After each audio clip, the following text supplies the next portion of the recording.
มาเลยพี่น้องเด้อมาเอาบุญกับเบาอึงพี่น้องมาลอยกระทงปีนี้เด้อพี่นี่โอ้มีแต่คนโสดนะพี่น้องเนาะบ่าวบัวกับลุงกี้มีคนโสดนะพี่น้องสาธุมาบุญกับเบาอึงพี่น้องไปทางไหนได้อบัดนี้พระประจำวันพฤหัสบดีก็จะได้แก่พระสมาธิพระประจำวันศุกร์ก็จะได้แก่งามพี่น้องงามและสุดท้าย ทำไร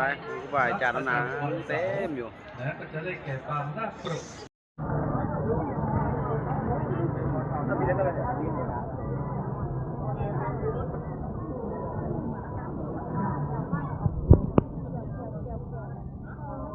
เห็นแต่แขวคนนี้รวมคนนี้เอาเต็มแขวด้วยเอาเลยนะแขวคนรวมเนาะ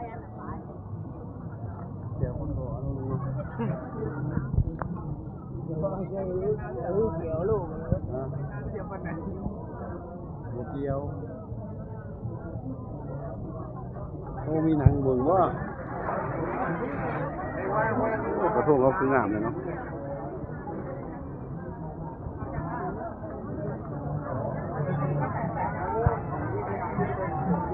หน่อยเนาะผมผ่านเลยเอาลงเลยเอาแบบสดๆเราชอบของสดๆนี่คือสาวอยู่ที่งามเลยคนร้ายขนาดพี่น้องเลย